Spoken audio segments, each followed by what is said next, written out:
apologies. Callum McGregor is giving should we vibes when listening to Nancy. Chris says, I really hope Celtic lose on Wednesday to get him out of our club. And John says, how many more losses or tactical disaster classes for the board have no choice but to do something? Mick, after hearing Wilfried Nancy talk for 4 minutes there, are you any clearer on his strategies or tactics going forward? No, but listen, see, when you've lost 3 games in the bounce, it doesn't matter what you say, you're going to get pelters. That's the nature of the beast. If you're winning 3 games in the bounce, you can sit and read the phone book out, and nobody cares. So it's all about actions rather than words, especially right now for Wilfried Nancy after 3 defeats and 3 poor defeats. I mean, listen, he's talking about attacking and liking some of the stuff going forward. They've lost 8 goals in 3 games, 8 goals in a week, including, I mean, the first time they lost a cup final by more than 2 goals since the early 70s. I think it was by Thistle in the 1971 or something like that. So that there is work to be done to make this team more secure, because they're not secure. The formation changes has confused, it has disrupted, and it's made Celtic very easy to play against. And the very first job is to make Celtic more difficult to play against, and that's something it's hard not to do the contrast with Martin O'Neill. But the thing he recognised was that there is limitations to this squad. There is gaps in the team. There's injuries to key men and failures in the transfer market. Therefore, what is the best way? And the phrase that Nancy said there, I thought is a bit of concern when he said it's the only way to maximise the way to play better. Well, that's clearly not the case, because the previous interim manager maximised the way to get them to play better and got 7 wins out of 8.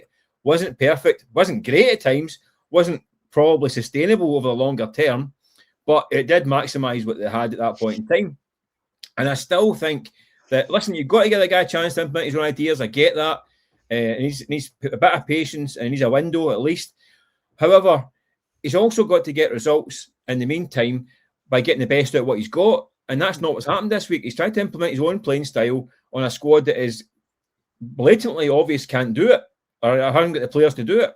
And it's made it look a bit ramshackle. So rather than making life easy for himself by saying, right, let's what have I got and what can I do and what can I work within, he's gone another way about it, and it's disrupted the very fragile stability they had is out the window, and now Celtic look anything but fragile. Look anything but stable. Look really fragile, and it doesn't get any easier because they've got Dundee United who are biting and scratching for results right now. They've got Aberdeen who are resurgent. They've got Motherwell away who are having a fantastic season, and they've got Rangers and obviously Livingston in there as well who haven't been great, but they always give a game. So he's got a tough run of fixtures. It's not going to get any easier. At this point in time, you've got to be honest. See, this starting point, he's a dead man walking already because of this start. So he's now almost week to week from now, because it's every bad result's going to have intensifying the pressure. So at some point, he's going to have to take a step back and think, what have I got here? How do I get out? I need to fight a fire and get results. Whether that's right or wrong, but that's the pressure that comes with this with the job. He's got off to a really ropey start. A lot of it not his fault. A lot of it structural and problems he's inherited, but he's not helped himself either. So now he's firefighting and having to get results and quickly. So it's a really difficult period for him. In the comments, Keith, this one here from Bob, he echoes your sentiment, Mick, saying what the Celtic fans are missing is that the performance under Blessed Martin were hardly sparkling, notwithstanding he predominantly brought wins.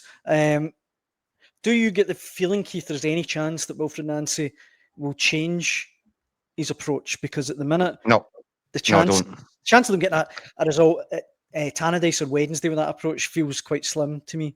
I don't, and it's obvious why. Because the easy thing to do, the correct thing to do, would have been to not throw the baby out with the bathwater. To understand that in a very difficult period of the season, Martin O'Neill had got a formula together that enabled Celtic, or certainly bettered their chances of winning games of football.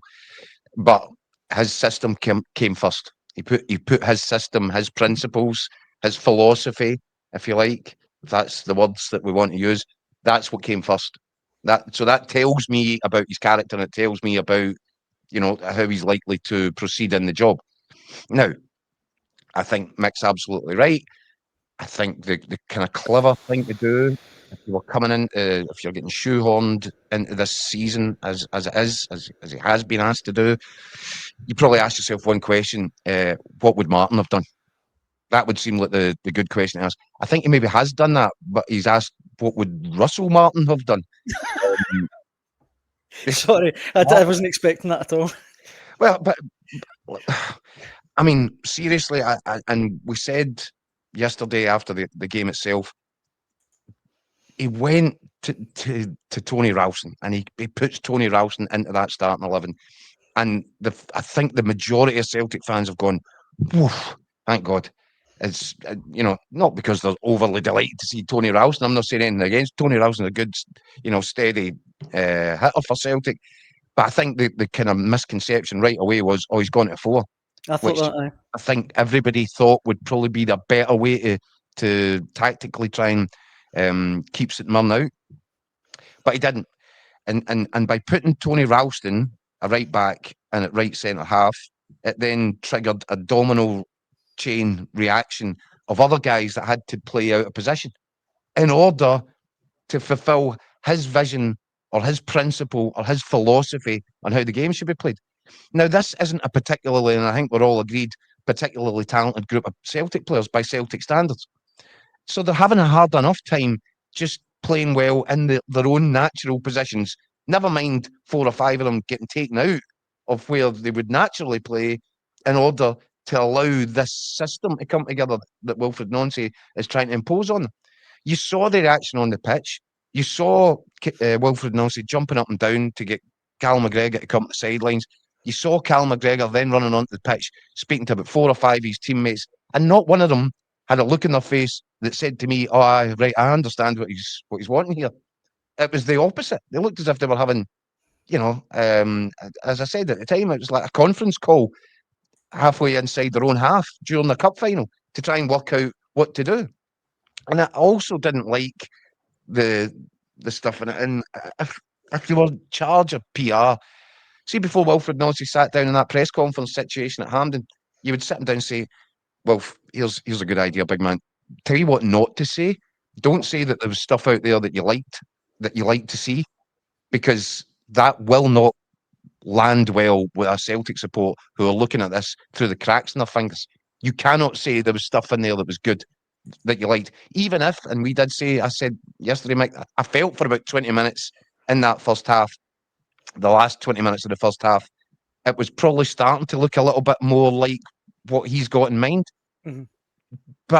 But even though that does involve getting a lot of bodies forward and centre halves overlapping fullbacks to get into wide positions and all this, and balls into the box, I get all that, but it's screaming alarm bells at the back, because you're wide open. It's a barn doors philosophy at the back, and everybody that has any knowledge of the way St Mirren play the game knew right away that they were just going to absolutely relish playing against that, and they could get the big guys up front, Ayunga and Lindelof, get them up there, be a handful, be physical, ruffle Celtic's feathers as what little feathers that they had at the back, make it really uncomfortable, and it just played right into their hands. And I don't think you need to be a football student to understand any of that. It's basics. It's real basic stuff. And Jim Goodwin standing on the TV gantry watching this, and he's working out in his own head exactly what formula he'll use